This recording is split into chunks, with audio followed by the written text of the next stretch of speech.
they opened up a little small track in Danville called the Dixie Speedway, and they wanted to get some black drivers, and they thought they didn't know who to approach, so they went to the police department to find out what black guys had speeding records and things like that. So they told them they want somebody to drive a race car to see me. So that's how I started racing. Hey, what's up, y'all? This is former NASCAR driver Bill Lester. I'm NASCAR driver Natalie Decker. NASCAR's Chief Hype Officer Mamba Smith. And you're listening to Victory Lane. Victory Lane. Victory Lane Vibes. Let's go. 376, Antron Brown is the top fuel champion. About Rajat Fruit, he's never led the field to green on a start or a restart, Michael. What a moment for him right now. His 30th truck start came up from the Arkham and Ard series. Just praying for it. There it is. Rajat Caruth wins it at Las Vegas. First career win, gets it done. You stayed in the game, and it was just one step, one punch, one round at a time. And my guys had me a great stop, and we just executed. So there's more to come for sure. His final time through 3 and 4. He's gonna do it. Bubba Wallace wins at Kansas. What they gonna say now, baby? Let's go! Championship record is equals. Lewis Hamilton wins the Turkish Grand Prix and is a 7-time champion of the world. Get in there, Lewis. What a way to do it, mate. What a way to win your 7th world title. If Bubba won that race and we weren't there, I might have quit the show. I'll be honest. I might have just quit the show. I might have been like, you know what? This just ain't for me, fellas. I'm not built for this game. It's a me problem, not a you problem. It's a me problem. But that's the way it would have worked out anyway. I mean, that's the way. That's what I'm saying. That's how it always works. Yeah. I'd been like so happy that he won. I'd be more pissed that we weren't there when we could have been than I would have been happy that he won, because we could have been literally in victory lane. Like we would have gotten the confetti shot on us. Like yeah. Blah blah blah. But Well, now we know for Jared, this year, for this experience. You know the newspaper headline is like asteroid barely misses Earth. Like that's Jared. That's Jared. I just missed it. Like, Disrespectful. All right. Disrespectful. Whenever you're ready, I got notes. I'm good. Timestamp this. Welcome to another episode of Victory Lane Vibes. We are your hostesses with the mostesses. It's Jarrett and Art, and Carl's back. Had to put the lasso back out on him. Said, not too fast. Get back here. We are post Darlington. Another Sunday night episode wins. In case those who are listening are wondering, yes, Kianna was at the track. Kianna did have media credentials for the race. Yes, you will get to hear her side of things and her experiences. Yes, we're dropping another bonus episode this week. So keep your ear to the streets, keep your eyes to the socials so we can let you know when that drizzops. But we might as well just go ahead and run this season back since all 3 series were in competition. We'll do the races first, and then I'll bring up the other shenanigans that happened after our Charters episode. So, in case you missed it, trucks raced Friday night under the lights at Darlington. Corey Heim wins stage 1. Corey Heim wins stage 2. Dean Thompson was a terrorist and wrecked Corey himself, Raja, Matt Crafton. Kyle Busch had already had his transactions, but he knocks out 4 trucks, leading Mr. Cup regular Watermelon Man Ross Chastain to pick up a win in the truck series. Nick Chan says goes from last to second, making up for his qualifying efforts. What y'all think of the truck race? Yeah, I thought from what I saw, it seemed like it was some pretty good racing. The truck series is just the truck series. You never know what you're going to get. I thought it was pretty par for the course. I will say they had some fantastic throwbacks. Like that's all I could think about all weekend long was that Daniel Dye, Kyle Petty peak throwback. That was phenomenal. But yeah, I hate it for Raj. I hate it for Kyle Busch because it's not really indicative of his talent. It just was a weird thing that happened. But I saw somebody on the TL say, like, how is Dean Thompson managed to be at the front toward the end all the time, or, in the top 10 or whatever, and then just managed to still just wad it up every time. And that's just such a testament to how far that pipeline money really goes because, golly. Yeah, I mean, I got to be honest. It's not a very popular opinion, but I don't know, man. A place like Darlington, a Cup Series regular winning in the lower series to me is just kind of bittersweet, and not bittersweet at all. Actually, it's just kind of sour. The whole thing stinks. I would have much rather Sanchez win that. Sanchez was that really fantastic looking Rev Racing throwback that brought back some memories of the BET days. If you know, you know. But yeah, man, that was my thoughts on the truck race. Like I said, I hate it for Raj, hate it for Kyle. I hate it for the Fab guys over at Tricon that had to work on the 5 truck. But yeah, I mean that's it. Yeah, this was a tough one, if you're me, because all of my favorites got wrecked out, whether by their own fault or no fault of their own. KB, like you said, wrecked out lap 2. Very surprising. Like for him in a truck, you would not expect that. Him in a Cup car, I'd be less surprised, but him in a truck, I would not expect that. Yeah, Heim looked great until he didn't. Raj looked great in stage 2 till he didn't, and for Raj, that wreck is completely out of his control. So that was frustrating. You always hate when you just are in the wrong place, wrong time, right? There's nothing you can do about it. But Chastain getting a win is always a positive in my house. I would say, though, I agree with Carl. Like I would love to see some of these regulars be able to go up there and compete and beat some of these Cup guys. Now I know the Cup guys are better. They have more experience. Like I fully understand that. And I'm not taking that lightly, but I just would like to see them be a bit more competitive and beat them occasionally. I feel like every truck race I turn on, I see it's somebody from the Cup Series now going down there and just beating them. And it's like, well, if you're supposed to be getting better by racing these guys, and I'm sure they are, but I would like to see the point where you're at least, in the same frame as them when they cross the start finish line. Like I just want some better competition. I'd like you to occasionally win. So we aren't seeing that right now from the Truck Series, and it has its problems, but you hope that the guys are getting better out there. But it was just a bit of a frustrating race because, like I said, everyone that I was rooting for wrecked, and so I personally, as a fan, was disappointed. But it was a solid race for the Truck Series, I would say. I think Corey's weekend got was a little better, even though he wrecked out. In case you missed it, the next driver for the 50 Mobile 1 2311 Toyota Camry is Mr. Corey Heim himself at Nashville. So be on the lookout for that. He's officially named the second driver. Personally, I think it's tryout season. We dropped that silly season episode. There's some shenanigans about to happen. So we'll touch on that more in a second, but we will get through these weekend race recaps. Moving on to yesterday, not to be outdone.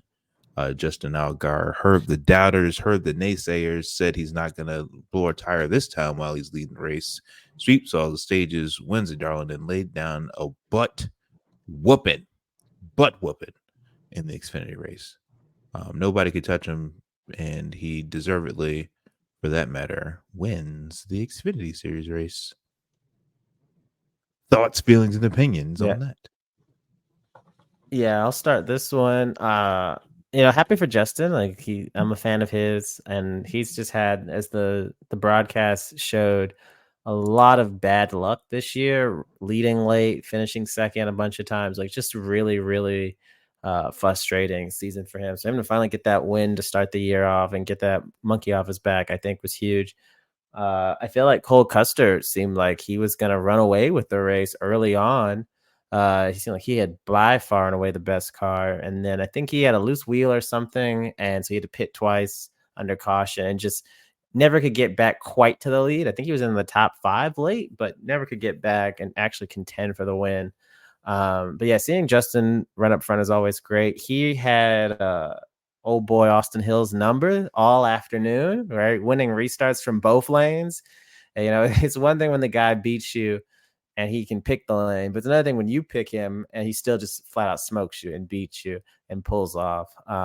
So he just had the best car. I think once Cole was out of the picture and held on to it, kept it clean. I don't even think he was really scraping the wall much at all. So that was great to see. There wasn't a ton, I think, that really went on in this race for me. This was another one that I watched, and I think by any other standard, it's a good race, but Xfinity at Darlington, like 2 of my faves, I had higher expectations, which may not have been realistic. So I was just kind of hoping for it to be better, but it was like an average race. Like I wouldn't call it mid, but I would say it's like slightly above mid. It just wasn't super exciting for me as a fan. I think one of the weirdest things was we were talking about it off air, Carla and I, but this Haley Deegan wreck was really weird, and it seemed like I missed completely what happened, but the broadcast made it seem like she was at fault, I think, and then she got on Twitter and clapped back and was like, "Nah, that ain't me, that's somebody else." So that's a little interesting. I know she's had a bit of a rough go of it in Xfinity. I think a lot of us, including myself, were really hoping she'd take a leap forward going up to that series, because the truck series is such a hornet's nest and such chaos. But she just really hasn't been able to perform well consistently in this series yet. So hopefully she can get that turned around. But I don't blame you if things are going bad and then TV says it's your fault, right? That you've done something wrong. I don't blame you at all for getting on Twitter and be like, actually, if you look at this tape right here, like, don't blame me for that. Like, someone else ran out of talent. So hopefully she gets it back on track at some point. But overall, like, Xfinity, again, like I expected going into the weekend, was to have the best race of the weekend, right? Like we've said it all the time, and they actually didn't this week. Like, spoiler alert, but Cup had the best race to me by a mile this weekend. So I guess maybe like I said, my expectations were a bit too high, but that's what happens when you put out so many bangers during the season.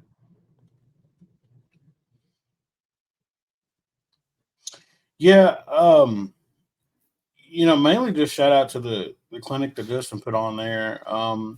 From going back and watching the highlights, because I was at work. Like Denny Hamlin, I kind of got to wonder if this is the year. I wonder if everything is lining up. They just seem like he's on a really good form this year, and I want that to be the year for him.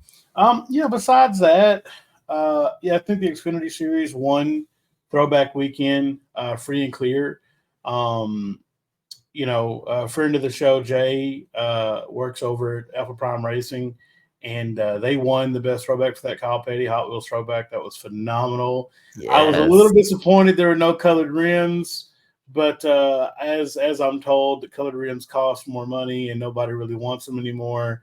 So it is what it is. But there's a Harry Gant throwback. The 35 had an amazing Kevin Harvick look. I mean, so many. And I really got to take a second to kind of give a thumbs down to NASCAR, because I really kind of felt like they didn't do a good job consolidating and showcasing everything that was going on this weekend outside of the Cup Series. They seem to be in love with one scheme, and we'll get to that in the Cup discussion. But as far as the racing goes, it seemed pretty good. I was just impressed by, that much of a gap on the 21 with how strong they've been.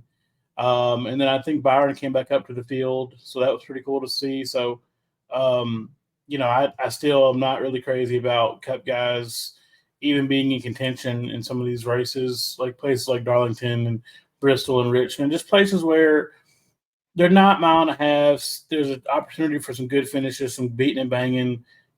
Take the guys that have won a whole lot out of it already. But anyway, besides that, it was a typical Xfinity weekend. I hate it for Deegan. I actually have the tweet pulled up right here because I wanted to make sure I got it.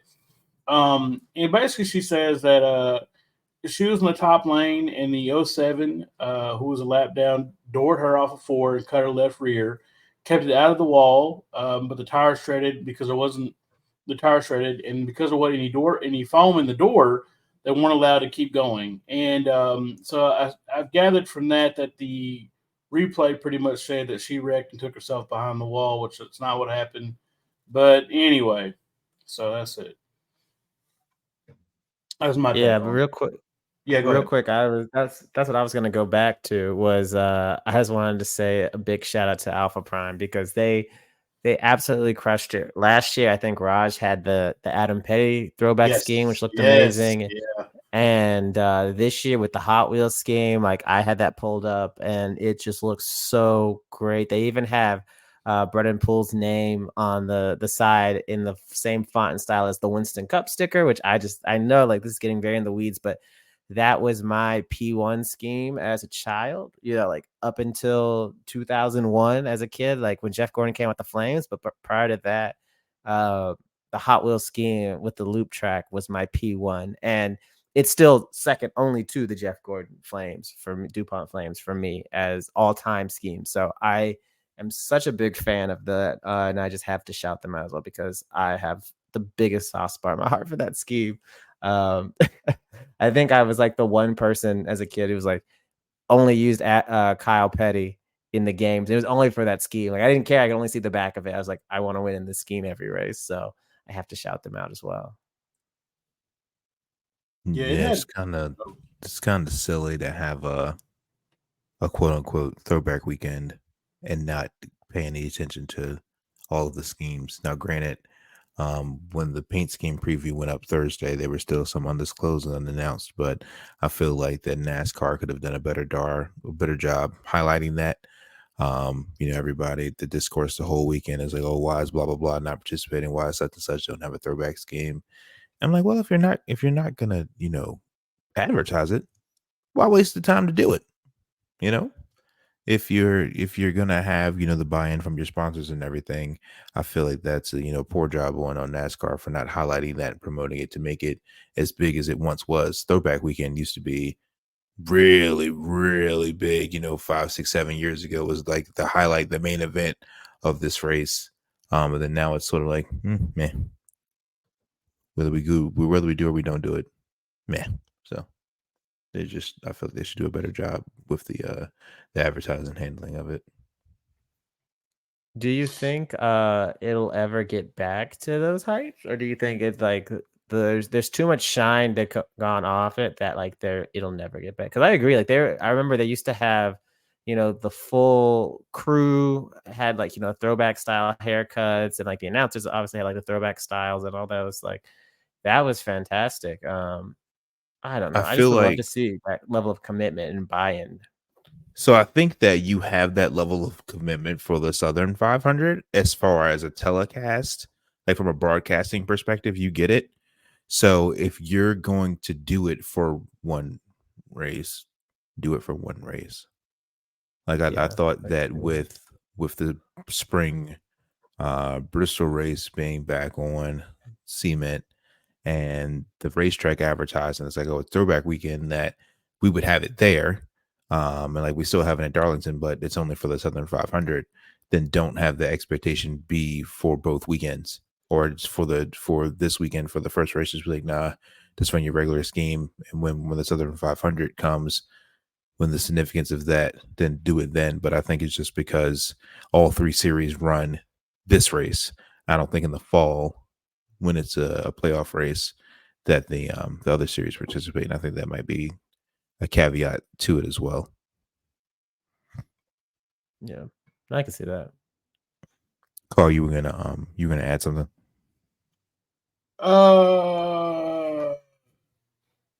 Yeah, but I forgot that quick. So he was not. Yeah. Well, damn. Yeah, I was not cooking. Well, with that, we move on to today's shenanigans. Good old Tyler Reddick and the throwback Tim Richmond money line car got P1 to start today's race. Kyle Larson wins stage 1. TR wins stage 2.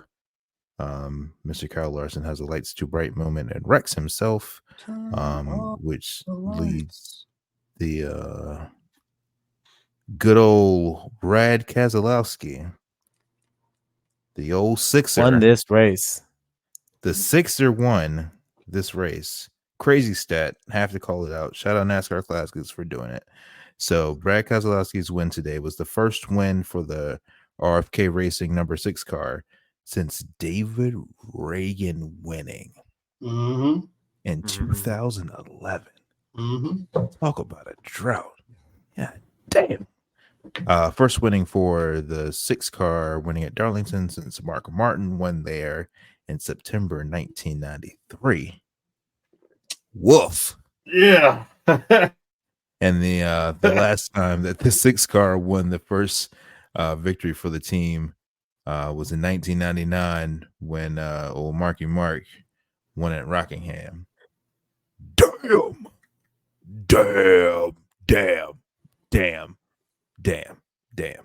That is crazy. They haven't won since 2011. The 6 car hasn't won. Who do you blame for that? Do you blame Roush? Do you blame Fenway? Do you blame Ryan Newman? Who do you blame for that?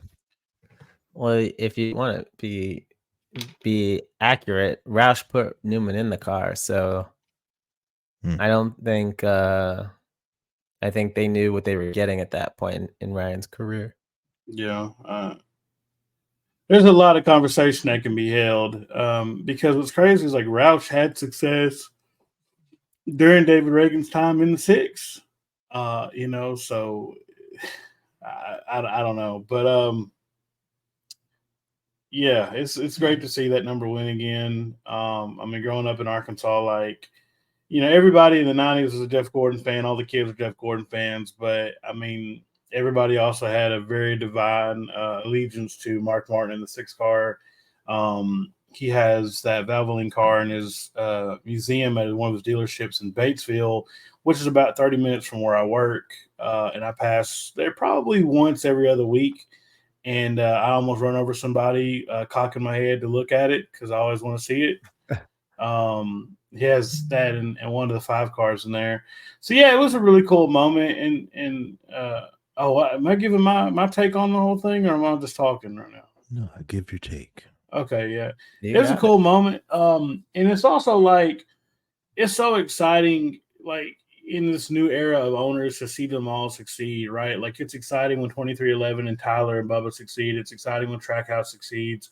And RFK also, right? Because this is like the new era of the sport. And these are people that took massive chances in building an organization or rebuilding an organization. So to see it pay off for Brad and for him to be in victory lane as a driver and not as an owner, and people were saying like maybe he should, give it up. And it's like, well, he hasn't sucked the last 3 years. It's just been a lot of, just some unfortunate unlucky things.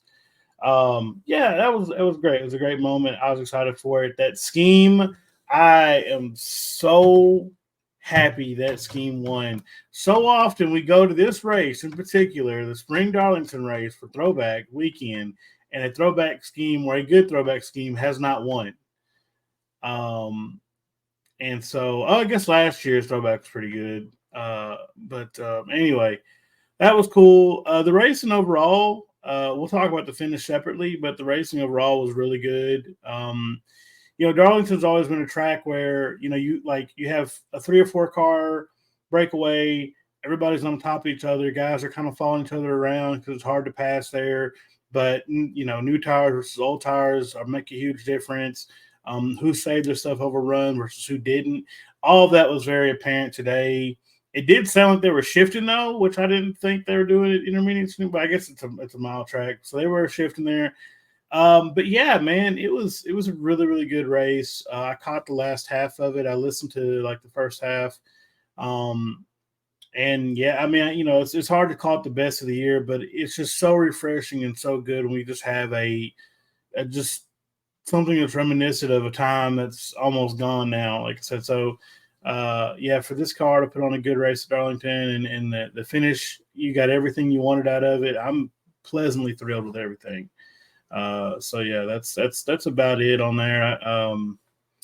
Kyle Larson also, well, we'll talk about that later because anyway, it's a different segment. We'll talk about the finish before that. So anyway, Yeah, that's my take on it.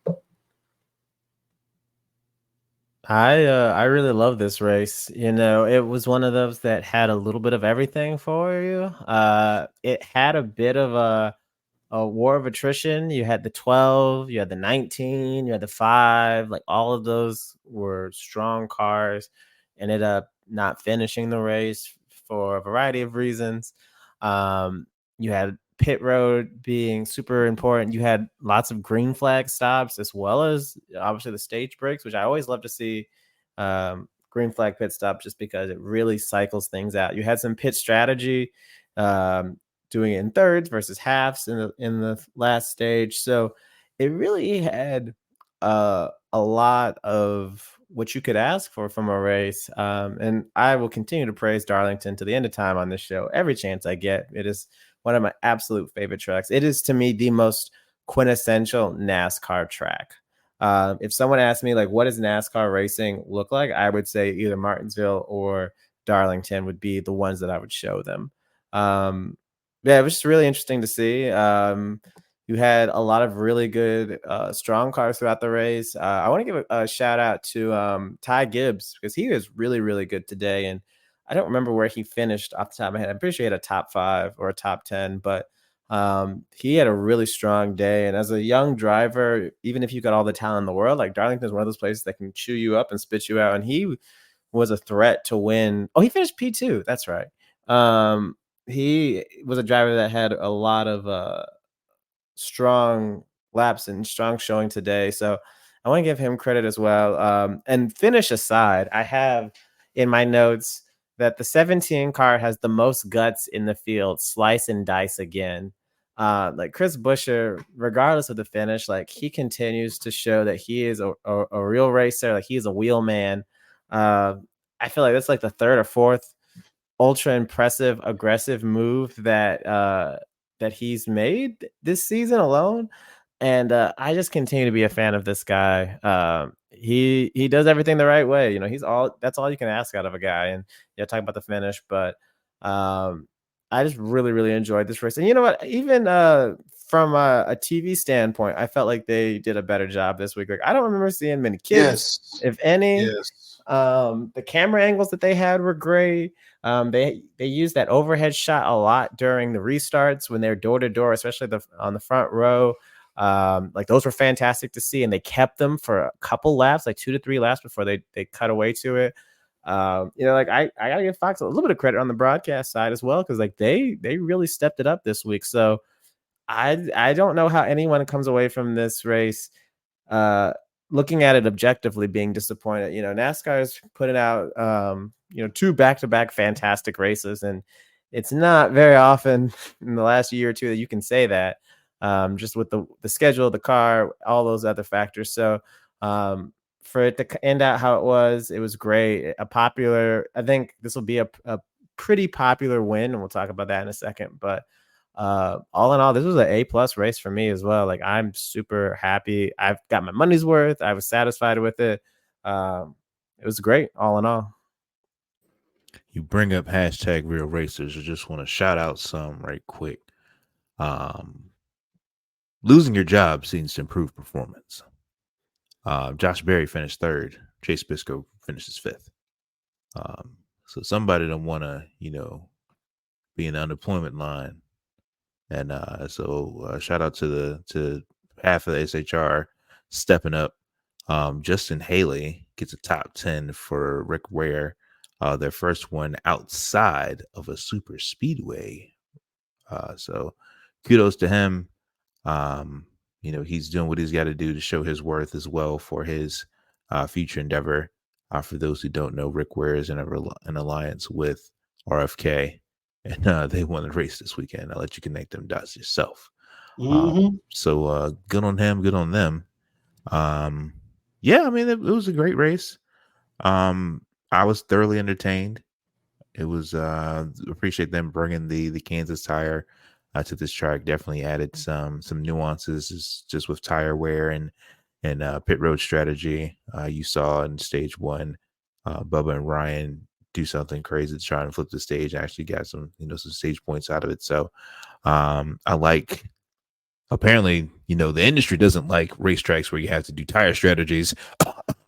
But this was a really good race. Now, having said that, let's recap the finish.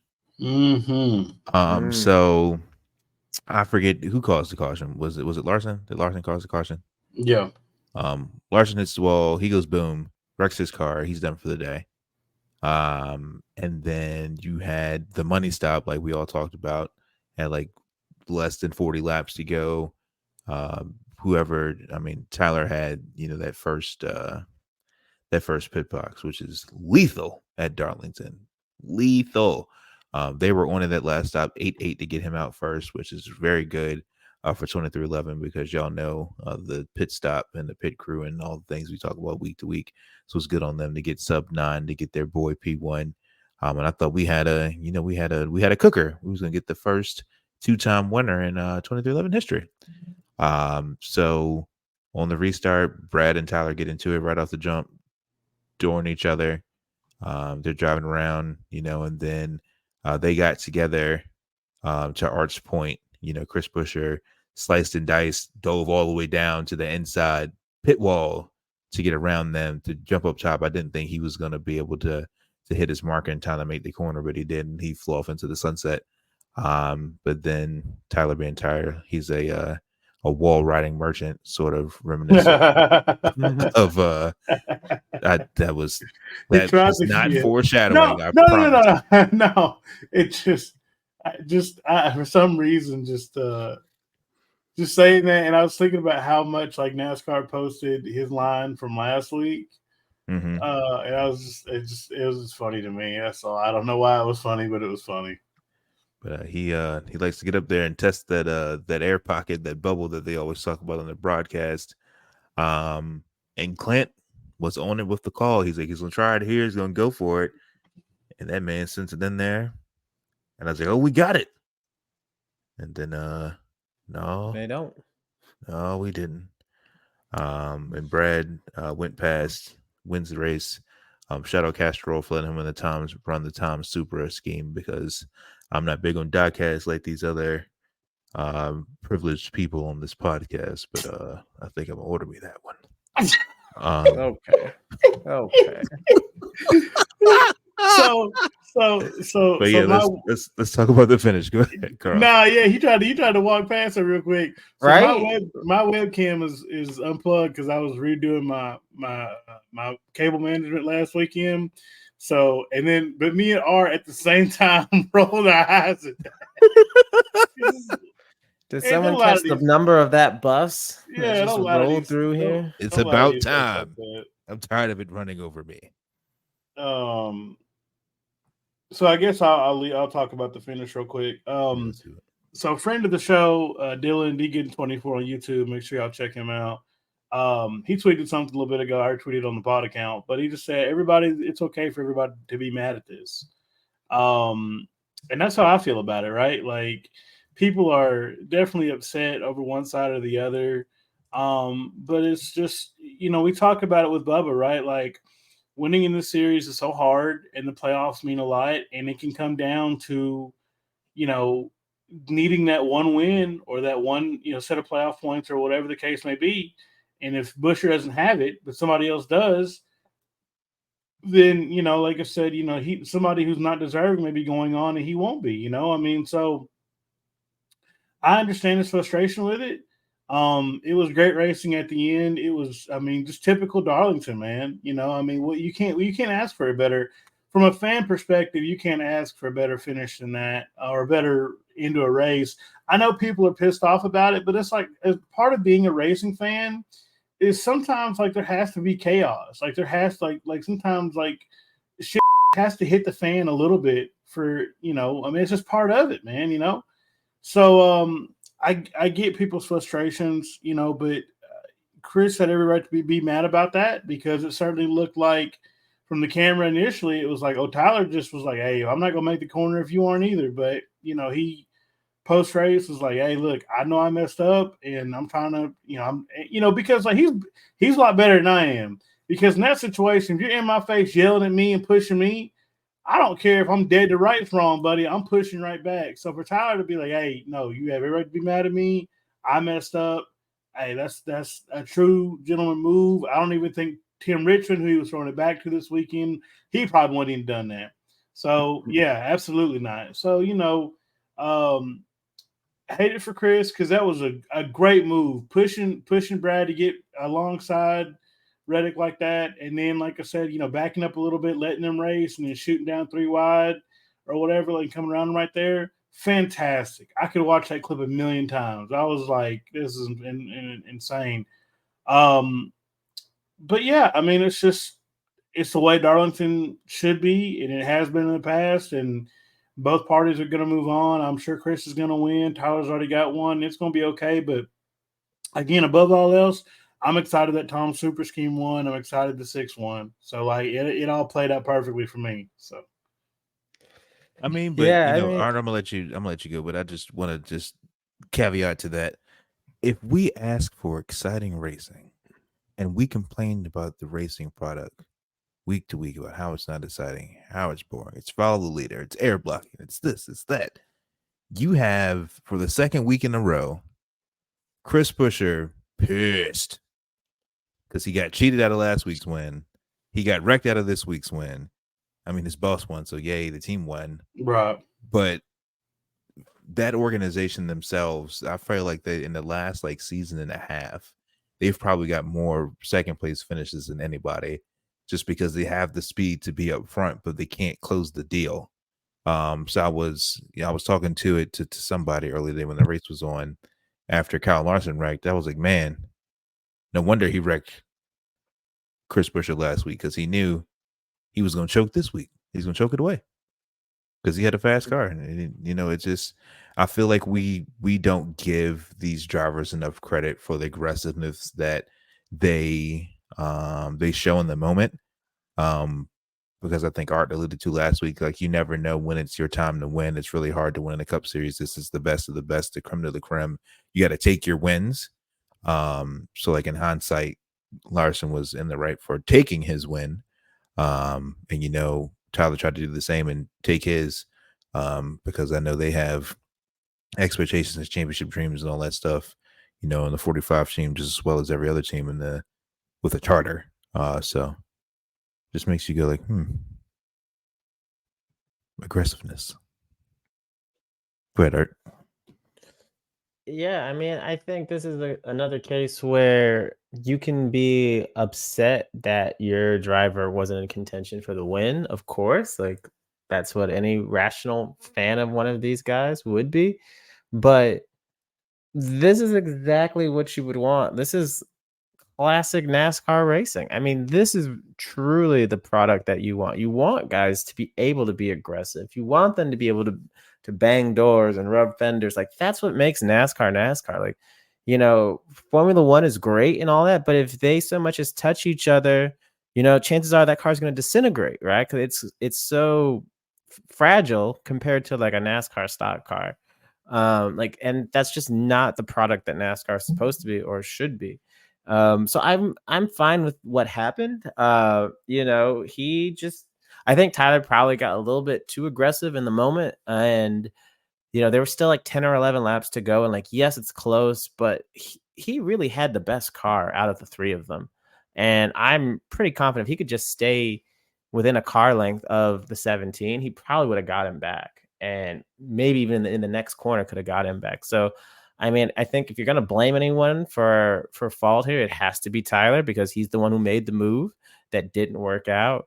But it's not a case where, there's any malice or intent, or it wasn't even a stupid move. It was just an aggressive move. It was probably a bit too aggressive and it just didn't work out. I think back to, what was it? Bristol Dirt, when Briscoe wiped out Reddick for a win. And he was like 5 car lengths back and just sent it in a move that was never going to work and took them both out. Like, that to me is like dumb aggressive. This wasn't that. This was just an aggressive move. And, I totally understand Chris being upset. He said he got wrecked, got used up.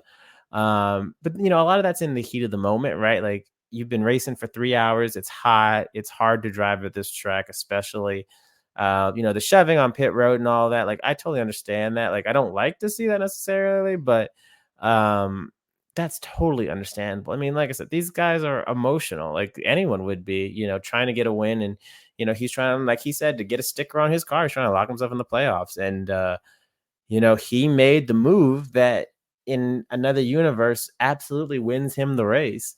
And, if there's anyone that's going to be more sensitive to this right now, it's him after last week, losing the closest finish ever. So, you're disappointed in him. I would have loved to see either of them get the win because I'm fans of both of those guys. But, a lot of the fans that are upset that it happened, it's like, if you don't want to see the cars hit each other, then like you have to go to, Formula One, you have to go to IndyCar, you have to go somewhere else, go to motorcycle racing or something. But like in NASCAR, like you should beat and bang on each other. Like that's what the sport's based on. Like short track racing, hitting each other, being aggressive. Like that's what this needs to be as a sanctioning body, as a sport, as a series. And like they absolutely gave us that today. Like I feel like this race, in terms of, like I said before, like old school racing, this is the closest we've had all year. And it was fantastic. I think last week was closer to like new school racing, where it's like the big 1.5 miles and like air blocking is much more prevalent. And it was still a great finish, but it just in a different style. So yeah, like it's frustrating for sure, but like, hey, you just have to take it on the chin, right? Like we've said about Bubba, like, you've had these wrecks or things that happen that out of your control. Like this was something that wasn't Tyler's control, and it just didn't work out, So it's just racing. Like it's just racing at the end of the day. Like, you're okay to be upset, but by tomorrow, I'm sure they'll feel a little bit better. And I wouldn't be surprised at all if the 17 dumps Tyler at the All-Star race, since if there's a time to dump somebody, like the All-Star race is a perfect time because it doesn't mean anything other than man hours, woman hours at the shop. But in terms of the points, it won't hurt them at all. So I would keep your eyes peeled if those two get close to each other next week, because I feel like some sparks might fly. Deservedly so, if I do say so myself. Oh yeah, no, like he owes him one. Like he absolutely owes him one, because this wasn't a case where like the Larson one, where Larson just moved the hell out of him out of the way. Like Larson used him up as well, but he didn't wreck him, right? Like he just beat him. And I think there's something to be said for wrecking a guy versus beating a guy. Like if you wreck a guy, I think you're more angry versus if you just lose to him. I say just, but if you lose to him, I think it's a different type of frustration, probably at yourself for not doing more in the moment. If a guy just, in your opinion, cleans you out, it's like, well, I never had a chance, right? Like I can't stop you from just sliding into the side of me as I'm entering the corner. And from his perspective, that's what it is. I think the camera would show that isn't necessarily the case, but again, like he's not watching this on an HD TV, late, or he's just getting out the car. Like he doesn't have a chance to view it. Before we move on, I'd just like to send my condolences to Kyle Busch. I'm sorry that you are experiencing this year. You do not deserve this, Kyle Busch. P27 for Kyle, P28 for Austin. Kyle, I'm so sorry. I'm so sorry. I see why you spent all 5 of your races right now in trucks, so you can at least have a glimpse or a chance at touching a trophy this season. I'm so sorry. I'm so sorry, man. I was thinking when I saw that result, I was thinking on the drive home of the Martinsville episode last year, and we had a friend of the show, Shane, on, and Shane went on this long rant about Richard Childress, right?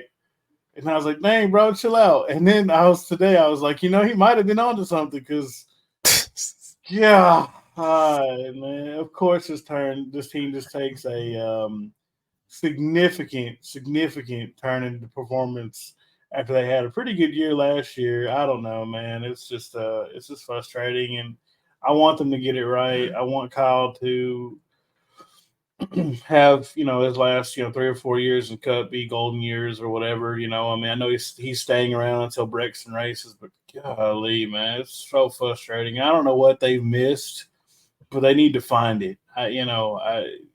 Because this ain't working, man. How long did he sign with RCR? With 3 on, wasn't it?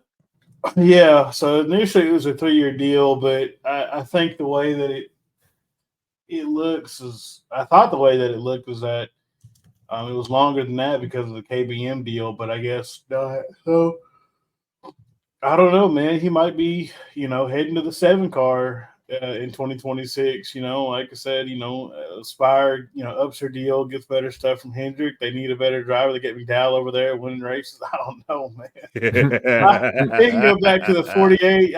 He can do whatever, bro. I just want to see him win again, man. This is ridiculous. I'm mildly disgusted. But I was gonna say that's the reason I asked. I was like, at what point do you? I know, like this is what year 2. I want to say, right? Yeah, like, it's year 2. Yeah. At what point do you start thinking about hitting the ejecto cedo button and just be like, yeah, I gotta go, bro? Like, I mean, dude, this ain't for working sure. out. And also, like, think about Austin Hill and Jesse Love, right? Those are Childress's guys, Right? And it's like they're looking at the Cup team and they're like, there ain't no damn way I'm trying to move up and run 27th every week. So I don't know. They have to find something and find it fast because it's not a good look, man. Austin Dillon being 30th in points I can forgive, but not Kyle running like that, man. Come on, it's got to be something. So, and Darlington's one of his better tracks too, man. That's what I'm saying. Like if you're running this poorly here, then the tracks that you aren't excellent at, then what's gonna happen? Like this is rough. And part of it too is he's part of the old guard, right? And so when you get so set in your ways, it's hard to switch over to a new driving style. Like I said, you look at 2021. How many races did Harvick win in 21? Like I think 10. He won like 10. I think it was at least 6.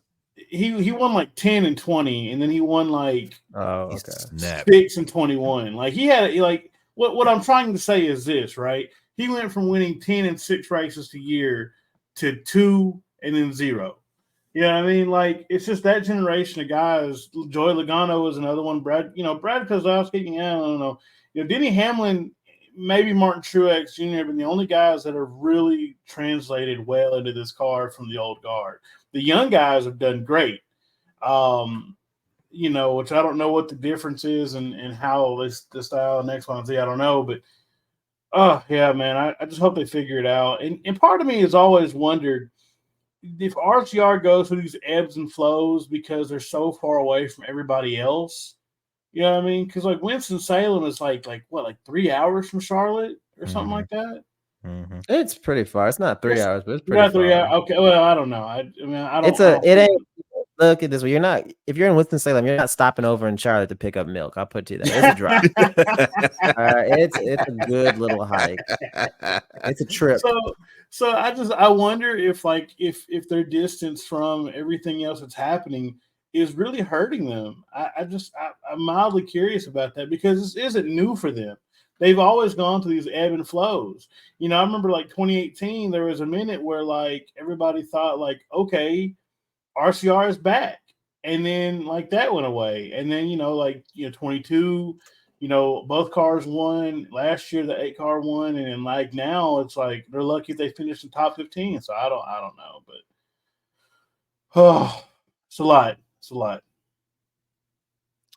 Before we move on again, Jordan Bianchi put out some news that hurt my soul the other day. Allegedly, according to his sources, there's some schedule shakeups for the 2025 calendar. Yeah, I saw that. No more Easter race. No more Clash in Southern California. Thank God. Allegedly, they may move that to Bowman Gray. I want it back in Daytona. Because that's somehow miles better. Somehow miles better. Let's put it It's Bowman not Gray. California. That's what they're saying. Oh, Not California. Not California. But let's put it on the East Coast. And then because of everybody's, I can't say that word, I want to light editing this week. Apparently Richmond is going to lose a date. The spring date for Richmond is apparently up in arms. I think with this year, with them taking the Easter race is probably why they got 2 dates. But apparently, since the industry wants to blame the tracks for the racing provided and not fixing the doggone car, a pivotal short track is going to lose a date to replaced by something going on in Mexico City, allegedly. So hopefully Kyle Busch can attend. Yeah. The worst thing they could do is take off an oval and replace it with a road course. And that's what they're going to do. So I don't know. They're just, I said my piece before. I think there are tracks that have earned their merit and they're important. And that Richmond date has always been important in the spring. I don't know, man. I don't think that's a good move. I think moving the Clash is a good move, but put it back where it belongs at Daytona. And I don't know, man. It just doesn't seem like a move anybody's going to appreciate. So I don't know. We'll see. The Mexico City races, when they did go, were bangers. I will say that much. But yeah, I would just let's fix the car and let's put these exhibition races back to their original formats. The Clash was for pole winners. The All-Star race was for race winners. Yeah, you have the ability to race into the All-Star race, but let those 2 races be what they were if we're going to praise and preach. And that's not my dad's NASCAR. Well, let's let that be the nostalgia aspect of it and let's improve everything else. So it's too much right. Yeah, well, we don't sign the checks. We just put the ideas in the air. I don't understand why is it that I think everyone is on board with no Easter race, but why don't they just do a double header on the Saturday? That's the other thing that I've never understood. I feel like they learned that double headers work very well. If you're that concerned, the Pocono race was a banger. Yeah, absolutely. Michigan too. Yeah, all of it. In the concept of a top 20 invert, fantastic. Cut the races in half, top 20. At Richmond, imagine Denny Hamlin winning on Saturday night. They invert it. He has to start 20th on Sunday afternoon, or however they want to do it. You know what I mean? And see if they can, and see if him and Kyle Larson, who finished 1 and 2, can go back and finish 1 and 2 again. You know what I mean? Why are we not using any lessons learned? Right. We went through all the struggles during, the COVID season. And yes, there were struggles, but like you said, I feel like there's something that can be gained from it. And I don't understand. You could even do Xfinity and Cup back to back. If you just want to run them both on Saturday, I could even accept that, okay, we're going to have Xfinity be at, let's say 1 o'clock, let's say 3 o'clock, and we're going to run Cup at 7 at night and just have it be an afternoon into evening race and then a night race. You tell me people wouldn't pay an extra $20 a ticket, we'll just say, to have both races and come out all day long. Sign me up. Think about how much concessions you could sell if people are at the track for 8 hours straight. I just feel like there are solutions there. And racing on Easter Sunday for a sport like NASCAR, the demographics like NASCAR, has never made sense. The only holidays I feel like it would make sense to have a race on would be if it was a Father's Day. I could see that working well. But Easter, Mother's Day, just don't race on those Sundays. It's not that hard to work around, and they just don't seem to do it. But one of y'all said, it's just too easy a solution to be right. Why use a screwdriver when a bazooka is right here? This ultimate solution is right here that I can use. So I don't know. It's just a bit frustrating to hear. I didn't hear that part about them losing a day. I didn't see that story. So, okay, I go to Mexico. I mean, I'm fine with going to Mexico. I'm excited for that. I think that'd be a fun race to see. But yeah, I don't really understand that either. All right. With that, we'll jump into 2311 corner. Bubba finished P7. I think Tyler ended up finishing service 32nd. His efforts on the day. Both cars got stage points throughout until the end. Obviously with Tyler wrecking, he didn't net any at race end, but Bubba finished 10th in stage 1, 9th in stage 2, and 7th at the end of the race, gaining back some much needed points after the last month of playing with squirrels, as he so eloquently put it. Shout out to the pit crews. Both teams' pit crews were liced out, net positive on pit road all day long. Bubba's car was tight for most of the day, really hard to get a handle on that, not knowing how far to go was too far to go, but to still have a 7th place car and bring it home 7th is exactly what you need on days like this when it's not your day to win. Appreciate Booty trying to pit strategy to try and get him some clean air just to see what the car would do after getting doored by Larson on one of those restarts.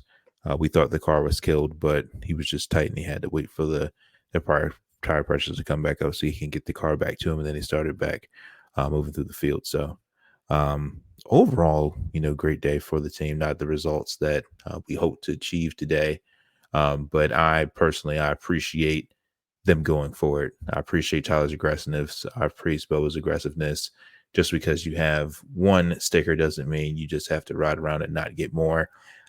He led a race high laps for 2311 in their history, so it would have been cool for them to do that and bring home the trophy. But at least we know we have a setup that works.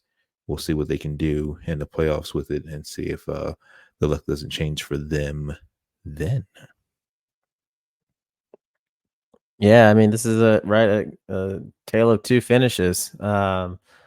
This was a real survival week for the 23 crew. Like, I'm a bit concerned at the lack of speed they've unloaded like the last 3 weeks. Like at tracks that you expect them to be better at. Like, yeah, they had a great qualifying run, right? They made the second round of qualifying, but they just, if it wasn't on a restart, it did not seem like they were passing much of anybody.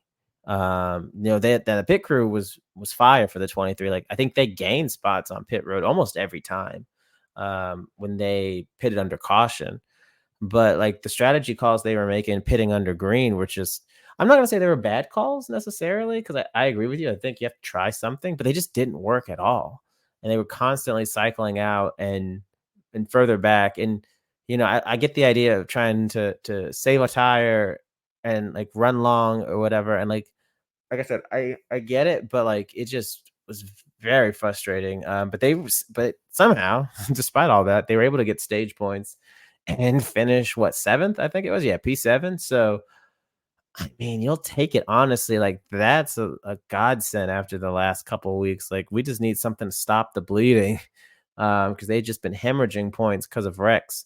And then this week they still get in a wreck. I think Larson might have been avoiding someone who had hit the wall and then like doored Bubba pretty cleanly. But they survived that and he just made something out of it. And for Tyler, it's kind of the opposite story where he was kind of in clean sailing for most of the race, right? Running in the top 2 or 3 pretty much the whole time. And then, as we mentioned, just lost it on a late move trying to get the win. And then he finishes 32nd. And that is definitely not indicative of the speed, the ability that they brought this week. So that's definitely frustrating. I'm sure he got a bunch of stage points, which probably helped him when this is all said and done. But I know that's got to sting really hard to have such a good run in a great car and you don't get to show for it, because like we always said, like it's so hard to win, and it was right there for him and they didn't get it. So a mixed bag. But I mean, if you look at the last couple of weeks, it's kind of been the opposite, where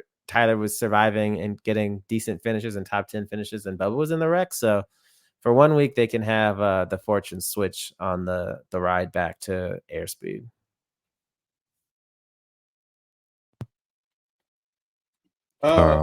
Yeah, I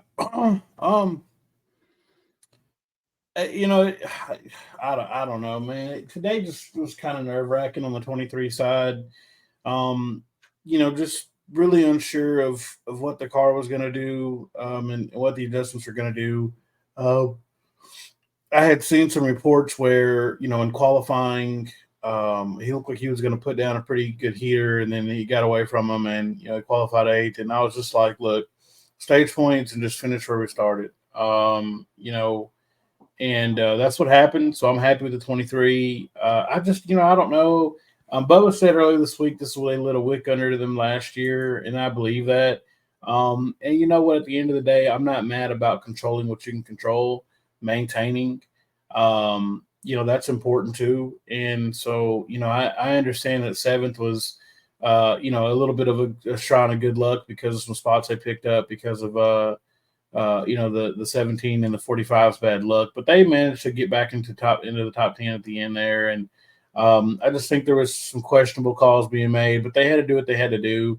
I think the call in the first stage really was going to work out well for them, and they just got bound up. He didn't have enough time to make that work. So I'm not really ready to call it yet. Like I said, let's get through next weekend, unfortunately, and go to Charlotte, and then we'll say more from there. I know that Denny Hamlin said that they both kind of they missed the setup last week, and they were kind of working to figure out where they missed some things at. So that's certainly important. But yeah, man, Tyler has been on great form this year. Talladega, had a really good run at Vegas. Looked like he was going to win today. And like I said, it's just really cool to see that whole program, that organization come together, and they have, like I said, top 10, top 5 race winning speed every weekend. It seems like they're getting it figured out. There's some pieces that have to come into play, but the pit crew this year has been nominally better. So that's been cool to see, especially today. It kind of where it mattered. I hate that for Tyler at the end. I know that, as a whole, I want the organization to finish as high as they can in the points and everything. And, moments like that, they may matter later on. So, but besides that, like I said, for the, it was a mixed bag, but we still came away with, some good, some good and some bad. And that's what's important. So, yeah. All right, y'all. Know what time it is. It's time for Lights to Break. Blinded by the light, wrapped up like a douche, another runner in the night. Blinded by the light, wrapped up like a douche, another runner in the night. Blinded by the light, wrapped up like a douche. I thought I was going to have something happen this week to change my answer, but I still feel like I'm going to go with my original answer. I came across this video on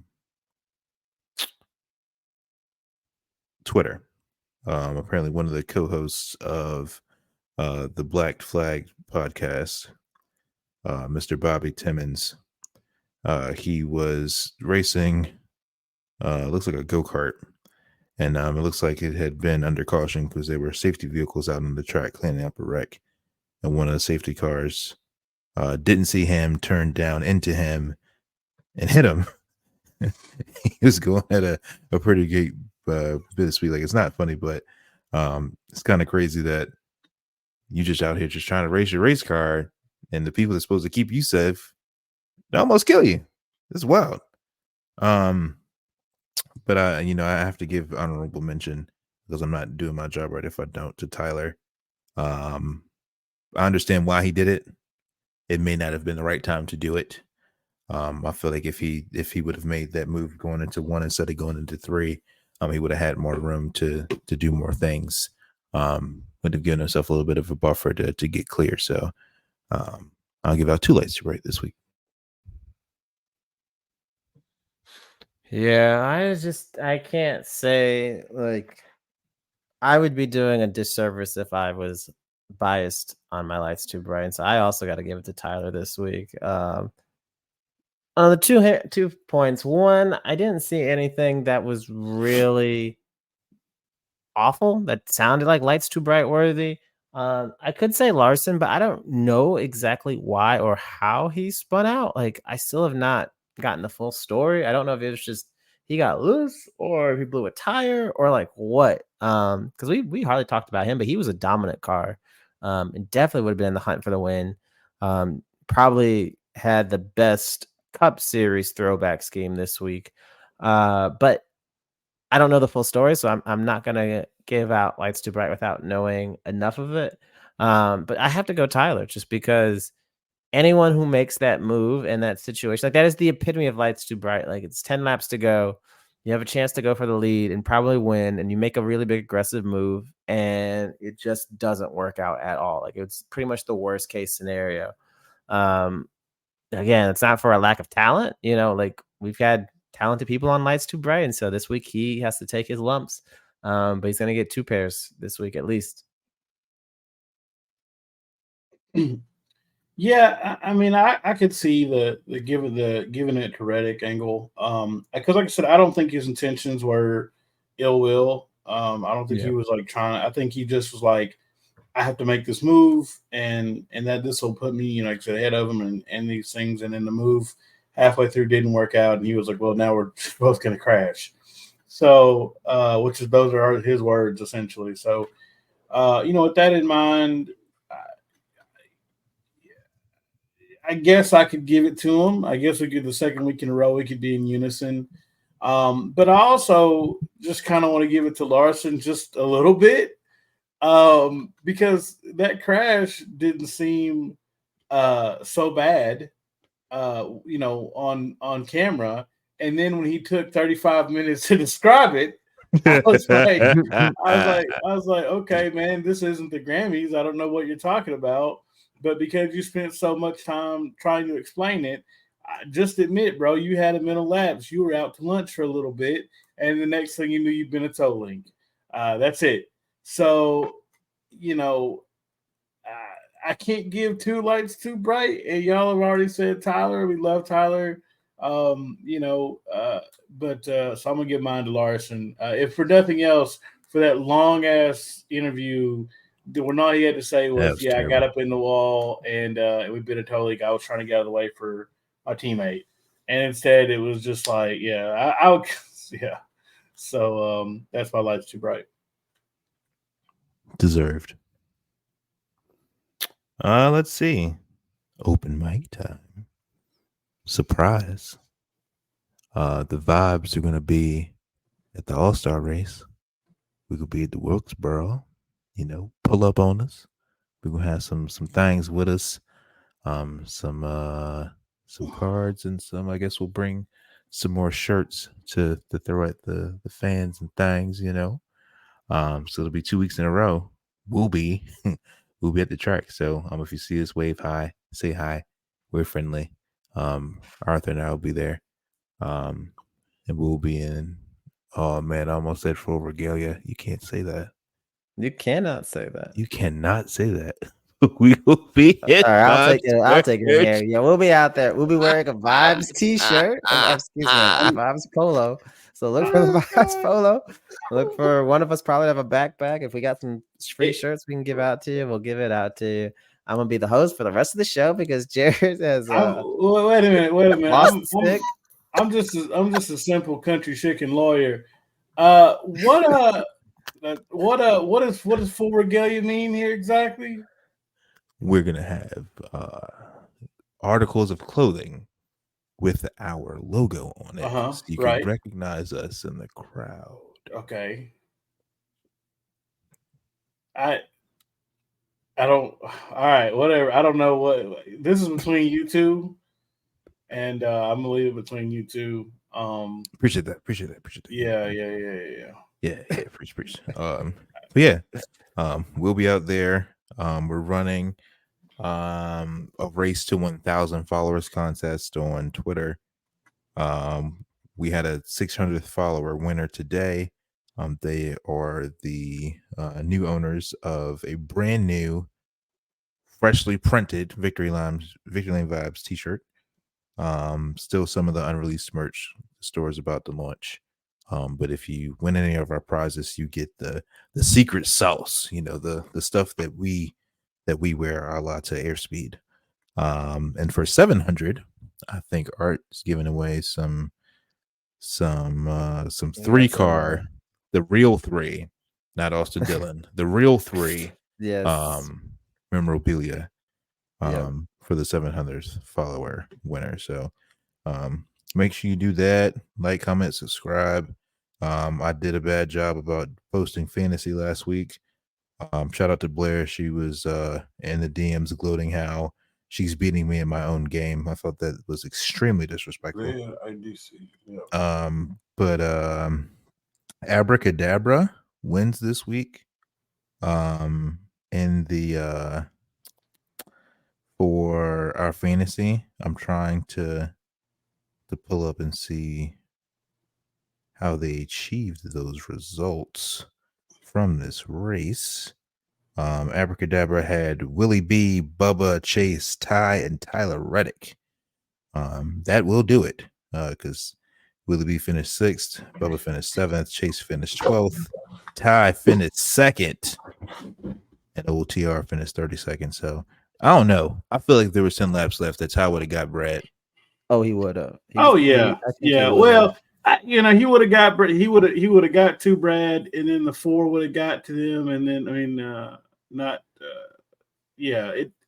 So well, keep in mind, I think Ty would have been real quick with the bumper with the chrome horn too. Oh yeah, 100%. Yeah, like it's not one of those. He's not one of those like I'm gonna wait and wait. It's like no, all right, first chance I get there, pal. Like you're gone, buddy. It would have been 2014 Texas and Charlotte all over again, man. Yeah. Woof. Yeah. He hit me under yellow.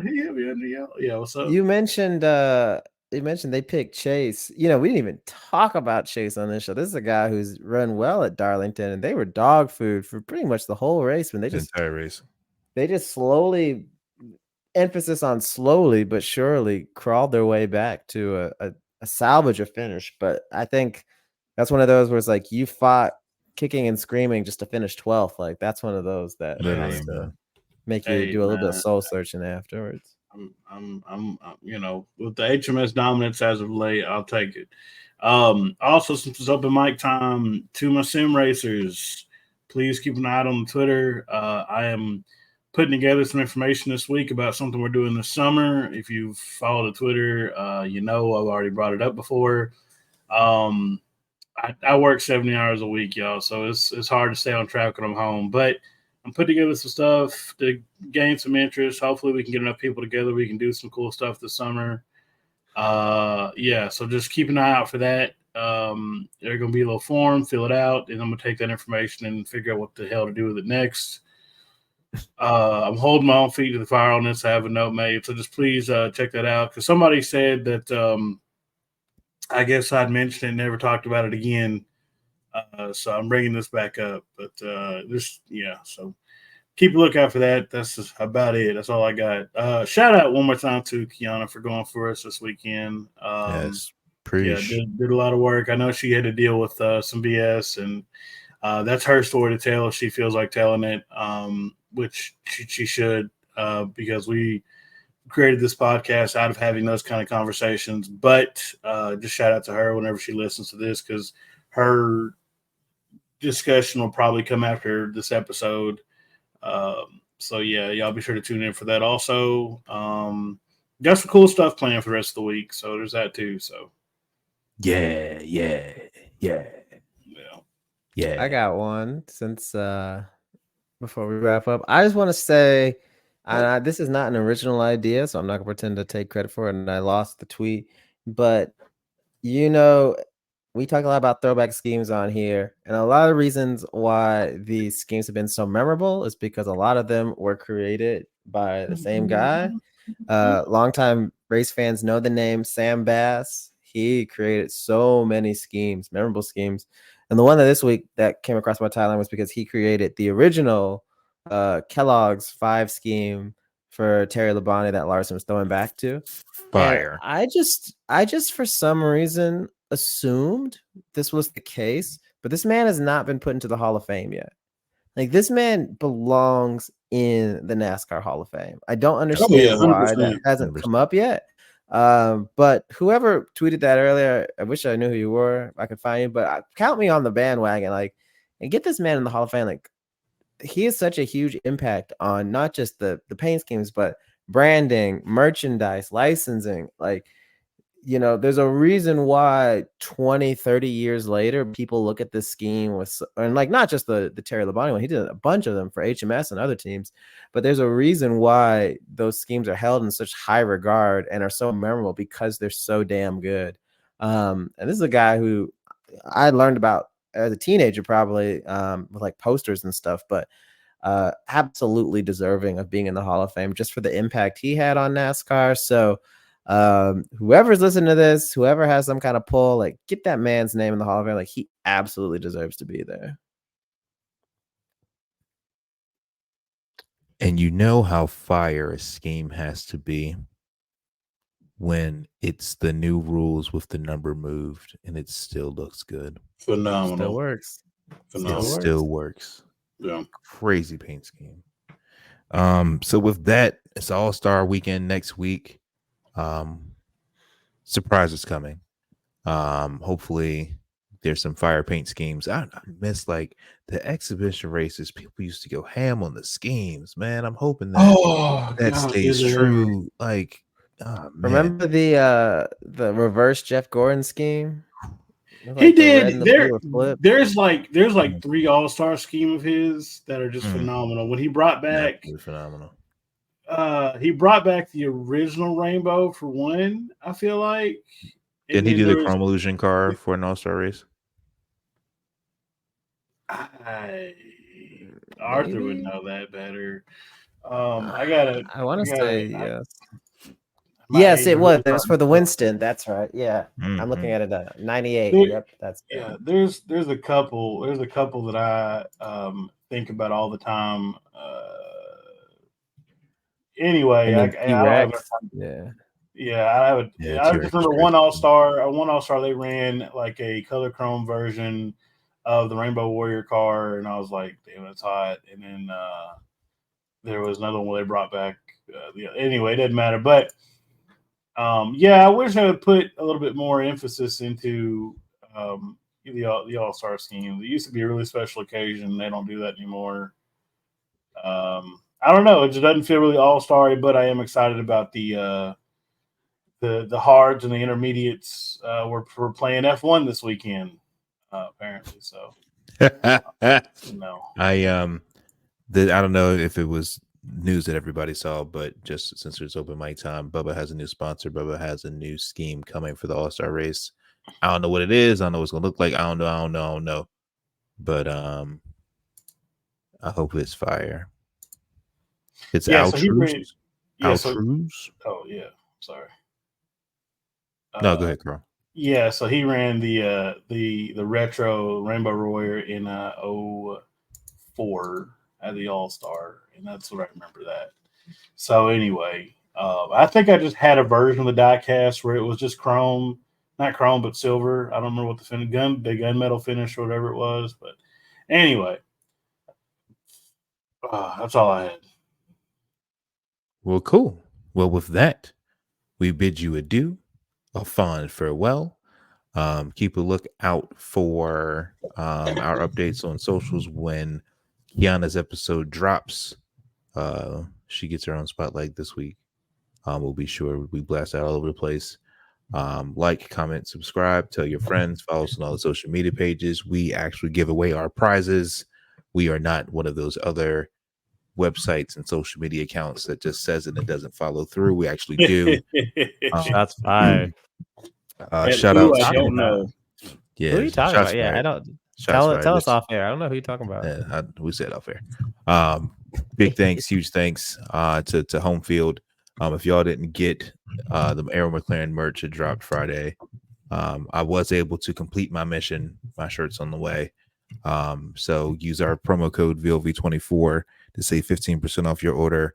The Hendrick stuff is live. The Little 500 stuff is live. The Indy 500 stuff is live. Yeah. The Arrow McLaren set is live for their first time collabs and dabbling in the racing. Carl always says with all of his infomercials, it's really high quality stuff. It is. I got home. The first thing I did was unpack, unbox the first order. I got 2 more on the way. Man, that's a nice shirt. And I got the hat. I'm afraid to wear the hat because I'm just like, it's so good. I don't want it to deform. I don't want it to get dirty. So I don't know what I'm gonna do with it. But it's gonna make an excellent date night fit. I tell you that much. Yes, sir. Because folks, home field is not just race day apparel. It's all day apparel. It's all the time apparel. And by this point in the broadcast, I've already done the infomercial. So this is infomercial number 2. This it right here. Yeah, no need to edit. Oh, okay, fine. We won't edit, but yeah, they did do the Arrow McLaren drop. They also like I said, did the Indy 500 drop last week. Both lineups are phenomenal. I had to go back and get some stuff from both of them, and the earlier NASCAR drops. As always, check them out. Fast shipping, friendly service, easy to use website. They even got the mobile app. Homefieldapparel.com, our code VLV24. Y'all are getting this stuff and you're not showing us on Twitter. Yeah, what's wrong with y'all? And I need to have an excuse as to why I'm sitting still in the truck for 45 minutes at a time. And I can't tell them that it's related to my other business if y'all aren't giving me a reason to be on Twitter, despite the fact that's what I'm doing anyway. But yeah, shout out so much to our friends at Homefield. Like I said, yeah, it's the phenomenal stuff, phenomenal quality. Jared, Homefield tees some baseball apparel today. I don't know, dog. I don't know nothing about baseball really. I'm a Fairweather fan. I'm gonna grab that too. That's how much I love it. So yeah, use our code, take a picture, show us. But thank you guys so much, Homefield. Thank you guys for 600 followers. It's been great. So yeah, that's been it. I tell you what. What's up? Carl was born in the wrong generation because him and Billy Mays would have gone bar for bar, and it I'll tell you what, boy. Man, you were born about 40 years too late, Carl. You just in the wrong era, my guy. Yeah, it's never too late. Homefield, if you want to do a set of Billy Mays style ads, I got some blue button downs. We can make it. I got a good camera on the iPhone. We can make it run. Hit my line. We can do some ads. I have no problem with that. Y'all are gonna be on the Coke 600 car anyway. Hopefully on the Brickyard car we run that. So you know. Anyway, we're cutting up now. I gotta go put some food on the grill and piss off my neighbors. It's 8:30 at night. So, we got anything else? How much is it for one rib? Get the out of here, out of my restaurant. I forgot what he said. So close. It's fine. It's 1 cent a beef. I timestamped it. I don't remember. I don't. You know what I'm gonna do? Actually, I'm gonna just cut. I'm gonna cut that out and I'm gonna put in the actual clip. And then that'll be our closeout. So, anyway, All right, y'all. We catch y'all in a couple of days. Cue my violins. Is it violins? Yeah.